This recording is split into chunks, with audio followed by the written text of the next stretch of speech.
Pray tayo nanay, upo ka lang ha. Kami ang mananalangin para sa iyo. Okay, tayo lahat ay bumili.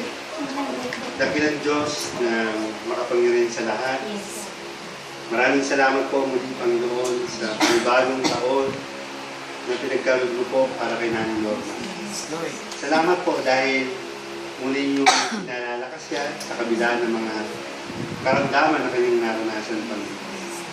Aming panalangin sa araw-araw na kanyang buhay, pagkaman siya po ay malayo sa kanyang mga anak, patuloy po na palakasin niyo po siya, bigyan ng kapayapaan sa kanyang puso.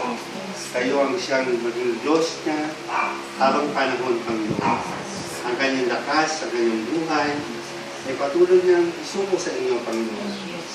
Gaya po ng aming pinag-aralan sa gabi ito, katulad po ng mga puno na lumalago, gaya rin po na mga taong nagtitiwala sa inyong mga salita na siyang lalago at magtatagumpay.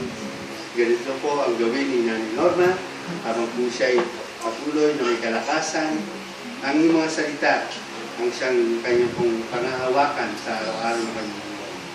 Salamat po, Panginoon, sa malaking regalo na binigay niyo po siya ng panibagong taon at makasama po namin siya sa mga gawain po na pag-aaral ng inyong mga salita.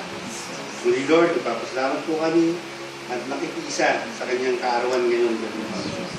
Mga sa mga susunod na mga araw, patuloy po siyang palakasin pa, Panginoon. Paranas mo po ang iyong kapangyarihan sa kanyang buhay, Panginoon. Salamat po. Ito po, Lord, aming dalangin sa pangalan ng Jesus.